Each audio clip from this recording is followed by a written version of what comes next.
L'exploitation de Pascal Quibeuf a pris feu jeudi matin. 3000 m² du hangar sont partis en fumée, 1000 tonnes de foin et de paille incendiées, un tracteur, une remorque et beaucoup de matériel calciné. La cause de ce sinistre est accidentelle. Les ballots de foin et de paille encore humides chauffent, créent un gaz, puis s'embrasent. Ce phénomène s'appelle l'autocombustion. On a fait notre récolte de foin. En faisant notre récolte de foin, sûrement qu'il y a eu du foin qui n'était pas assez sèche. Quand on l'a rentré, après, il s'est passé 3 semaines, un mois, et ça a monté en température. Il y a une fermentation qui s'est produite, qui a monté à 800-900 degrés et qui a occasionné le feu. Les incendies agricoles, tout comme les incendies d'usines, sont des cas particuliers. La priorité des pompiers ne sera pas d'éteindre le feu, mais de limiter les pertes.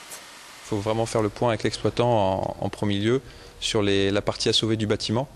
Donc c'est-à-dire qu'on ne va pas se focaliser forcément sur l'origine du feu, mais on va plutôt mettre tous nos moyens pour empêcher que le feu gagne la partie ou production, ou la partie, notamment comme ici, la partie étable, qui était la principale partie à sauver. 3 jours après le départ de feu, les pompiers sont toujours sur place. L'incendie est éteint, mais le tas de paille et de foin se consume fortement. Il faut donc l'étaler pour mieux contrôler le feu résiduel.